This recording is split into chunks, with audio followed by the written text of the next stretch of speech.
তো আজকে আমরা আরও নতুন নতুন টাইপের সিকোয়েন্স সম্পর্কে জানবো। যদি এরকম একটা অঙ্ক দেওয়া হয়, দিয়ে বলা হয় যে সামেশন ফাংশনটা আমাকে বার করতে হবে, আর সিকোয়েন্স ফাংশনটা দেওয়া রয়েছে। তো এটা তো করতে গিয়ে আমি দেখছি এটা একটা ফাংশন অফ এন, এটা আর একটা ফাংশন অফ এন, দুটো ফাংশন মাল্টিপ্লাই হয়ে আছে। তাহলে আমাকে প্রোডাক্ট রুল টাইপের কিছুটা বার করতে হবে। সেটা কী করে করতে পারি আমরা? তো দেখা যাক, এখানে V of N U of N equals to আমি কী লিখতে পারি? V of N plus one U of N plus one minus V N U N. এটাই তো, কারণ আমার এফ এন মানেই হচ্ছে। তাহলে যদি এরকম হয় তো আমরা এটা লিখতে পারি, এফ এন সমান এটা হলো, তাহলে এফ এনের ডিফারেন্স যদি আমরা বার করি তাহলে এটা লিখতে হবে আমাকে। তো এটা লেখা মানে এটা লিখতে পারা। তো এবার এটা সমান আমরা কী লিখতে পারি? আমি এখানে এদের সাথে মানে এদিকে যোগ করলাম, এদিকে বিয়োগ করলাম, তাহলে এবার আমরা কী পাচ্ছি? এই দুটো টার্ম থেকে আমি যদি V N plus one common নিই, তাহলে কী পড়ে থাকবে আমাদের? U N plus one minus UN, এটা পড়ে থাকবে। তো এটাই তো হচ্ছে ডেল ইউএন। একই রকমভাবে এখানে যদি আমি ইউ অফ এন কমন নিই, ভেতরে পড়ে থাকবে V N plus one minus VN, তো এটা হচ্ছে ডেল ভিএন। তাহলে আমরা দেখতে পাচ্ছি যে এটার ডিফারেন্স এইটা হয়। তো এইটা আমাদের কাজে আসবে ভীষণ মাত্রায় এই ধরনের প্রবলেম সলভ করার সময়। তো এরকম নিচে রেখে দিলাম, কিন্তু এটা তো সিকোয়েন্স ফাংশন, আমাকে তার মানে এর অ্যান্টি ডিফারেন্স নিতে হবে। তো আমি এখানে ডিফারেন্স নিয়ে আমার লাভটা কী হলো সেটা একটু পরেই বুঝতে পারা যাবে কী লাভ হলো।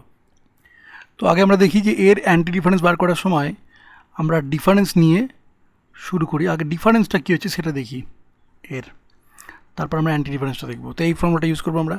তো এখানে ভিএন হচ্ছে এটা, তাহলে ভিএন প্লাস ওয়ান মানে হচ্ছে শুধু এন প্লাস ওয়ান, আর এর যদি আমরা ডিফারেন্স নিই তাহলে হবে এ মাইনাস ওয়ান।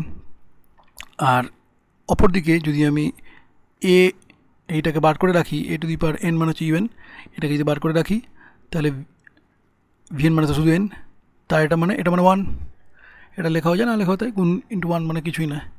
তো এবার যদি আমি এ এন এখানে কমন নিই, তাহলে দেখতে পাবো যে ভেতরে থাকছে এটা গুণ করে A N plus A minus N minus A plus এই minus one plus one, minus one থাকবে, আর এদিকে হবে প্লাস ওয়ান এটার জন্য। তাহলে মাইনাস ওয়ান প্লাস ওয়ান কেটে গেল। তাহলে আমরা ফাইনালি এরকম পাচ্ছি, এ টু দি পাওয়ার এন যদি এখানে মাল্টিপ্লাই করে এরকম পাচ্ছি। তো এটা হচ্ছে এরকম। তো এবার যদি আমি বোথ সাইডে অ্যান্টি ডিফারেন্স নিই তাহলে কী হবে? N A to the power এটা হয়ে যাবে অ্যান্টি ডিফারেন্স, এটা তো কনস্ট্যান্ট, তাহলে এ মাইনাস ওয়ানটা বাইরেই থেকে যাবে, anti difference of N A to the power এটা হয়ে যাবে প্লাস অ্যান্টি ডিফারেন্স অফ এই জিনিসটা হবে। তো এর অ্যান্টি ডিফারেন্স মানে তো কিছুই না, এ মাইনাস ওয়ান তলায় চলে আসবে, অ্যান্টি ডিফারেন্স যেহেতু নিচ্ছি আমি। আশা করি এই ফর্মুলাগুলো মনে আছে, তাহলে এই ফর্মুলাগুলো দেখে নেয়। তাহলে এটা পাবো আমরা। এবার এইটা মানে তো actually anti difference of TN. এবার অ্যান্টি ডিফারেন্স অফ টিএন মানে কি? S of N minus one. তাহলে this is equal to S of N minus one, এটা মনে রাখতে হবে। আমি এগুলো সব মিটিয়ে এটাকে উপরে নিয়ে যাচ্ছি। তো এবার আমরা কী জানি যে এস, এটার টি জিরো মানে এস জিরো, তাহলে টি জিরো মানে এস জিরো আমরা জানি এটা, আর টি জিরো মানে কত? এখানে জিরো, এটা জিরো। তো আমরা এসের জায়গায় ওয়ান মাইনাস ওয়ান যদি বসাই, এনের জায়গায় যদি ওয়ান বসাই, তাহলে আমরা এস জিরো পাবো এদিকে, and that has to be equal to zero. তাহলে এখানে আমরা কী দেখতে পাচ্ছি? এখানে যদি ওয়ান বসাই into A to the power one A minus এটা মাইনাস, তাহলে এখানে স্কোয়ার হবে একটা। তো এই কেটাকে এদিকে রেখে এগুলো যদি ওদিকে নিয়ে যাই তাহলে পাবো A square by A minus one তার square minus A by A minus one, এটা হবে কে এর ভ্যালু। তো এটা কত হবে? তাহলে এরকম হবে, আর এটার মানে হচ্ছে এ স্কোয়ার মাইনাস এ স্কোয়ার প্লাস এ। তাহলে এবার আমরা এস এন মাইনাস ওয়ানকে লিখতে পারি, এরকম লিখতে পারি আমরা। তাহলে এস এন সমান হবে এই ভ্যালুটা। এবার এটা তো বেশ কঠিন মনে হতে পারে, কিন্তু আমরা যে ফর্মুলা করলাম সেই ফর্মুলা করলে এটা ইজি হয়ে যাবে। আর ভালোভাবে লক্ষ্য করে দেখ যে এস এন মাইনাস ওয়ান ছিল এইটা, তাহলে এস এন মাইনাস ওয়ান মানে কি?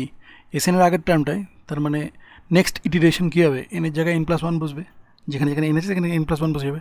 আর তাই করেছি আমরা এখানে, এখানটা এন প্লাস ওয়ান হবে, এটাই বসেছি আমরা। তাহলে এখানে এন প্লাস ওয়ান হয়ে যাবে এন প্লাস টু। তো ওটাই আমরা করেছি। তো এবার মিলিয়ে দেখি যে মিলছে কি না। S0 বসালে এরকম দেখতে পাচ্ছি আমরা 0 হচ্ছে, সেটা মিলবে আমার T0 S0 একই।